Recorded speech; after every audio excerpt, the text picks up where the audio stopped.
Welcome back to the long exposure. Before we begin, please subscribe. Check out the links in the description to my Amazon store where I've written several books on videography, photography, and more. Now, as you can see, we have this great sunset behind me. Not the greatest exposure for it because I want myself to be at least somewhat good exposed. Anyways, today we're going to be talking a little bit about perspective, okay? Perspective is very important because you can take a picture of a subject in infinite angles, an infinite amount of perspectives, okay?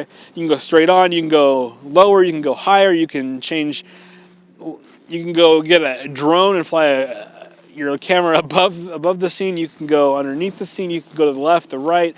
I could just say different directions all day long to this camera, but there's an infinite amount of different perspectives that you could shoot from.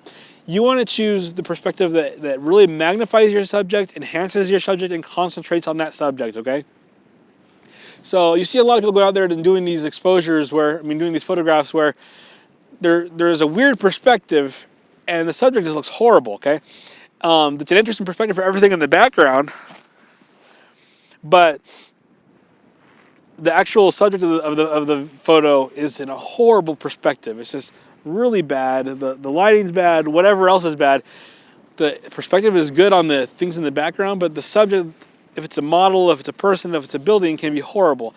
So make sure that you're not one of those people that just wants to go out and shoot perspective just to be interesting. Okay, don't just be like, oh, I need to shoot a weird perspective just because I need to shoot a weird perspective.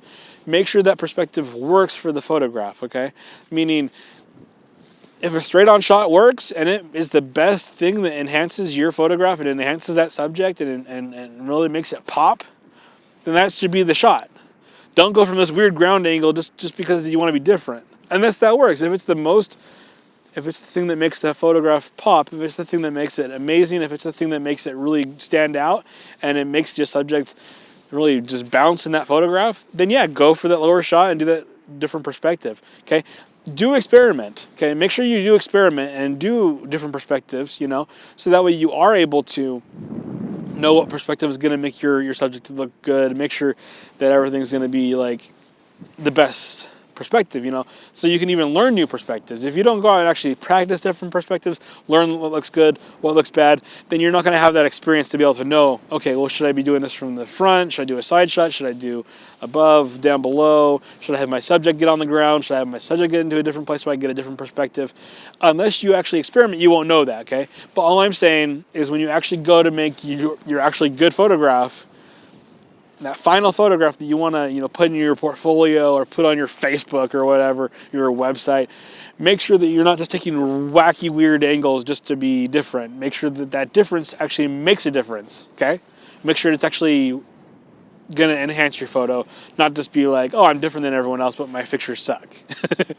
Anyway, until next time, please subscribe. Talk to you guys later, and don't forget to check out the Amazon store down in the bottom link so you can get some of my books, which you can use for photography. And we're going to be back with some hands-on, going out into the field and showing you these concepts as well, not just talking about it, okay?